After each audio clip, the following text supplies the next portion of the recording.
ഇപ്പോൾ സമീർ ബിൻ കരീം നമ്മളോടൊപ്പം ചേരുന്നുണ്ട്. വിംസ് ആശുപത്രിയിൽ നിന്ന്. സമീർ, എന്താണ് വിംസ് ആശുപത്രിയിലെ നിലവിലെ അവസ്ഥ? അവിടെ പലരുടെയും ബന്ധുക്കൾ അവിടെ എത്തി മൃതദേഹങ്ങൾ തിരിച്ചറിയുമൊക്കെയാണല്ലോ, വല്ലാത്തൊരു കാഴ്ചയാണ്. എന്താണ് അവിടെ നിന്നുള്ള വിവരങ്ങൾ?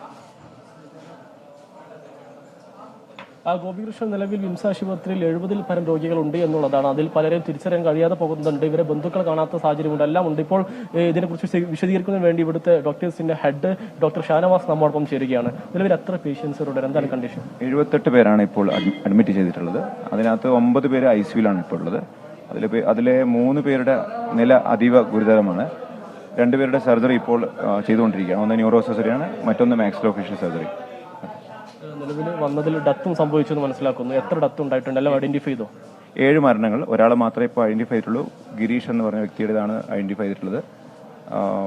ഇപ്പോൾ ഗവൺമെന്റ് അതോറിറ്റീസ് ആ ബോഡി പോസ്റ്റ്മോർട്ടത്തിന് വേണ്ടിയുള്ള അറേഞ്ച്മെന്റ്സ് ചെയ്തുകൊണ്ടിരിക്കുകയാണ്. ഇപ്പോഴും കൂടുതൽ രോഗികൾ വന്നുകൊണ്ടിരിക്കുന്നുണ്ട്. ഇപ്പോഴും മുണ്ടക്കൈ ഭാഗത്തേക്ക് ഇപ്പോഴും സെർച്ച് നടന്നിട്ടില്ല.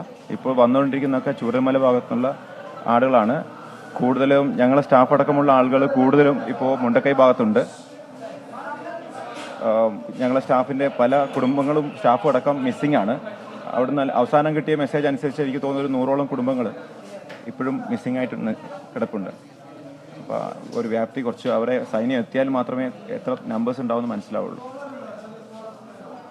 ഏതായാലും ഈ നിലവിൽ ഈ കൂടുതൽ രോഗികളെ ഇങ്ങോട്ടേക്ക് എത്തിച്ചുകൊണ്ടിരിക്കുന്നു. അതോടൊപ്പം തന്നെ നിലവിൽ ഇവിടെ ഉള്ള രോഗികളിൽ 3 പേരുടെ നില അതീവ ഗുരുതരമാണ് എന്നുള്ളതാണ് ഡോക്ടർ ഷാനവാസ് വ്യക്തമാക്കിയതൊപ്പം തന്നെ 7 മരണം സംഭവിച്ചിരിക്കുന്നു. അതിൽ ഇതുവരെ ഒരു പുരുഷന്റെ മൃതദേഹം മാത്രമാണ് തിരിച്ചറിയാൻ കഴിഞ്ഞത് എന്നുള്ളതാണ് ഏറെ സങ്കടകരമായിട്ടുള്ള ഒരു കാര്യം. അതോടൊപ്പം തന്നെ ഈ നിരവധി ആരോഗ്യ പ്രവർത്തകർ, പ്രത്യേകിച്ച് ഈ വിംസ് ആശുപത്രിയിലെ തന്നെ ചില ആരോഗ്യ പ്രവർത്തകർ ഈ അപകടമുണ്ടായ സ്ഥലത്ത് താമസിക്കുന്ന അല്ലെങ്കിൽ ആ പ്രദേശത്തുകാരാണ്. അവരടക്കം മിസ്സിംഗ് ആണെന്നുള്ളതാണ് മനസ്സിലാക്കാൻ സാധിക്കുന്നത്.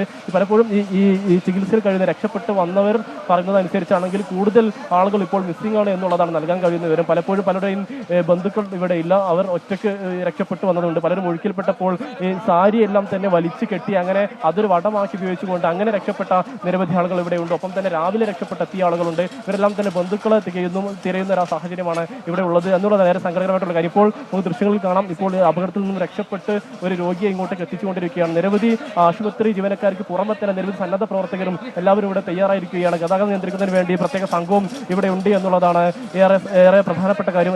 എല്ലാവരും തന്നെ എല്ലാവിധ സൗകര്യങ്ങളും ചെയ്തു തരുന്നു. എന്നാൽ രോഗികൾക്ക് അല്ലെങ്കിൽ രക്ഷപ്പെട്ട് വരുന്നവർക്ക് യാതൊരുവിധ ബുദ്ധിമുട്ടോ ഇല്ലാതെയുള്ള ക്രമീകരണങ്ങളാണ് ഇവിടങ്ങളെല്ലാം തന്നെ നാട്ടുകാരും ഒപ്പം തന്നെ ആശുപത്രി അധികൃതരും പിന്നെ ജില്ലാ ഭരണകൂടവും എല്ലാം തന്നെ ഒരുക്കിയിരിക്കുന്നതാണ്.